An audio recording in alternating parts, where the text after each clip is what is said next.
ఈ నోటు ప్రకారం ఆరోగ్యశ్రీ పథకాన్ని ఇక వాళ్ళు నడపలేము అని వాళ్ళ హెల్ప్లెస్నెస్ ఈ నోటు ద్వారా తెలియజేయడం జరిగింది. ఈ నోట్ ఏం చెప్తుంది అంటే దూదికి సూదికి కూడా డబ్బులు లేవు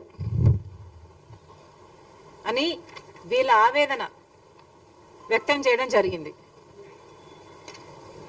దీని సారాంశం ఏమిటి అంటే ఇప్పటికీ వీళ్లకు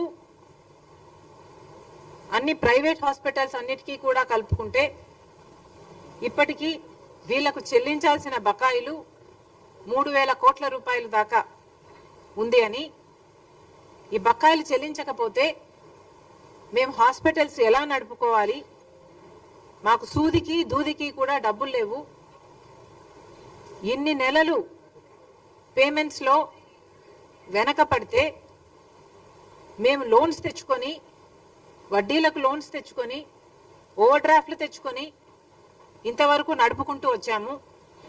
ఇక మా వల్ల కాదు, మేము కూడా ప్రజలకు సేవ చేసే విషయంలో ఎంత భాగస్వామ్యం అవ్వాలి అనుకున్నా కూడా ఇక మా వల్ల కావటం లేదు అని వాళ్ళు చేతులెత్తేసి ఈరోజు మేము ఇక ఆరోగ్యశ్రీ అంటే ఇప్పుడు ఎన్టీఆర్ వైద్య సేవలు అంటున్నారు దీన్ని,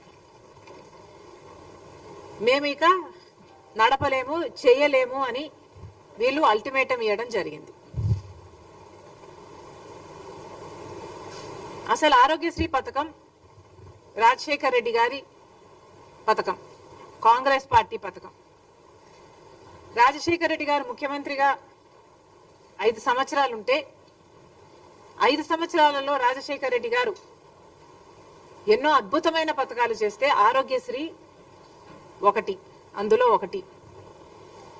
ఈ ఆరోగ్యశ్రీ పథకం ఆయన డాక్టర్ కాబట్టి రోగులకున్న కష్టాలు, ఆ కుటుంబాలకు ఎదురయ్యే అప్పులు బాధలు అన్ని అర్థం చేసుకున్నవాడు కాబట్టి ఆరోగ్యశ్రీ పథకం ఎంత ముఖ్యమో గ్రహించాడు కాబట్టి తన పాదయాత్రలో ప్రజలకు అప్పులు అవుతున్నాయి అంశాలలో అనారోగ్యం ఒకటని గ్రహించాడు కాబట్టి రాజశేఖర్ రెడ్డి గారు ఆరోగ్యశ్రీ పథకాన్ని ప్రవేశపెట్టడం జరిగింది.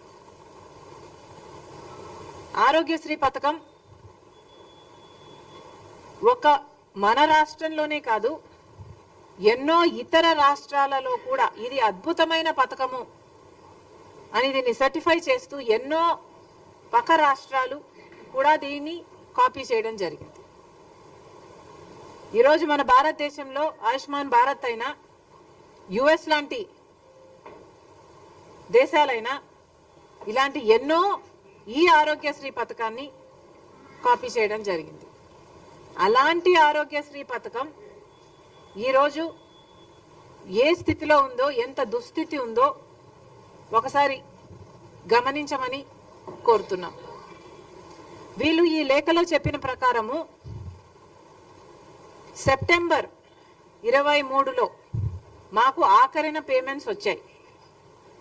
సెప్టెంబర్ 23 తర్వాత మాకు పేమెంట్స్ రాలేదు.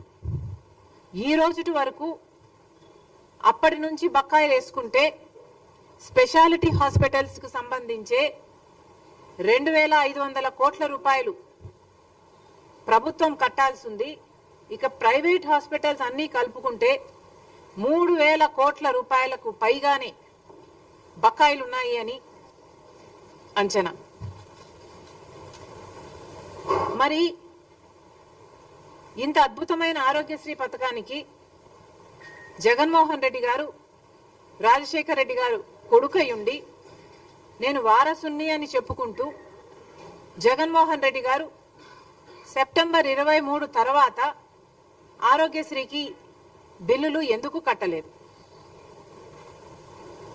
జగన్మోహన్ రెడ్డి గారు సమాధానం చెప్పాలి. అసలు రాజశేఖర్ రెడ్డి గారికి ఈ పథకం ఎంత ఇష్టమైన పథకమో జగన్మోహన్ రెడ్డి గారికి తెలియని విషయం కాదు. ఇది మా కుటుంబానికి పర్సనల్ గా ఆరోగ్యశ్రీ ఇది డెవలప్ అవుతున్న సమయంలోనే ఇది రాజశేఖర రెడ్డి గారికి ఎంత ప్రియమైన పథకమో మా అందరికీ తెలిసిన విషయం. అలాంటిది జగన్మోహన్ రెడ్డి గారు సొంత కొడుకై ఉండి నేనే వారసుని అని చెప్పుకుంటున్నారు కదా. మరి అలాంటప్పుడు రాజశేఖర రెడ్డి గారి ఆరోగ్యశ్రీ పథకానికి మీరు బిల్లులు ఎందుకు కట్టలేదో జగన్మోహన్ రెడ్డి గారు సమాధానం చెప్పాలి.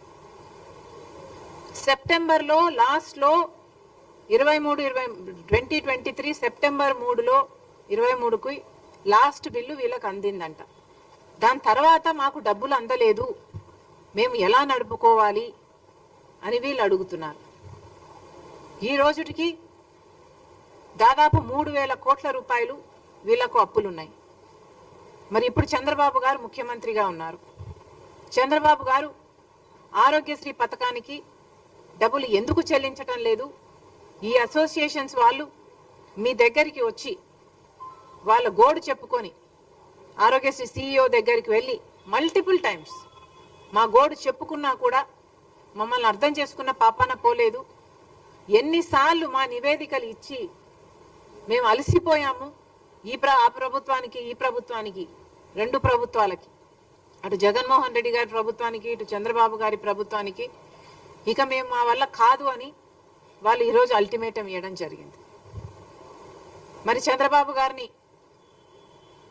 అడుగుతున్నాం, ఇప్పటికి 2 నెలలు అయింది, మీరు స్వేరింగ్ ఇన్ చేశారు, ముఖ్యమంత్రి అయ్యారు, కూటమి ప్రభుత్వం, మీకు తెలుసు రాష్ట్రానికి ఉన్న ఇబ్బందులన్నీ మీకు తెలుసు.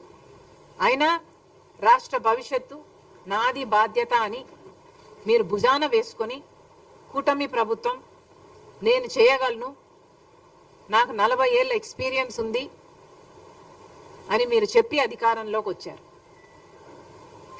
భవిష్యత్తు బాధ్యత నాది అని మీరు చెప్పి అధికారంలోకి వచ్చారు. మరి కూటమి ప్రభుత్వం మీద అయినప్పుడు, ఎన్డీఏ ప్రభుత్వంలో మీరు ఉన్నప్పుడు ఇక్కడున్న మీ ఎంపీలే కాదు, ఆఖరికి వైసీపీ ఎంపీలు కూడా ఎన్డీఏలోనే ఉన్నారు. అందరూ కలిస్తే 25 మంది ఎంపీలు. బీజేపీ పార్టీ మన ఎంపీలను వాడుకుంటుంది. మరి ఇలాంటప్పుడు మనకేం చేస్తున్నారు వాళ్ళు? మనకు కనీసం ఆరోగ్యశ్రీకి కూడా బిల్లులు ఇచ్చుకోలేని స్థితిలో మనం ఉన్నాము. ఉంటే ఎన్డీఏ ప్రభుత్వం ఏం చేస్తుందో చంద్రబాబు గారు, బీజేపీ పార్టీ సమాధానం చెప్పాలి.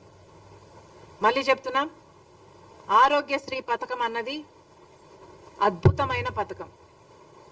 ఎవరు మొదలు పెట్టారు అన్న విషయం పక్కన పెడితే, as a scheme Aarogyasri is an excellent scheme.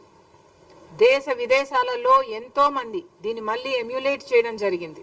కారణం, ఇది ఎంతో మంది పేద ప్రజలకు ఆసరా ఇచ్చే పథకం కాబట్టి ఈ ఆరోగ్యశ్రీ పథకాన్ని రక్షించాల్సిన బాధ్యత ప్రతి నాయకునికి ఉంది, ఇర్రెస్పెక్టివ్ ఆఫ్ పార్టీస్.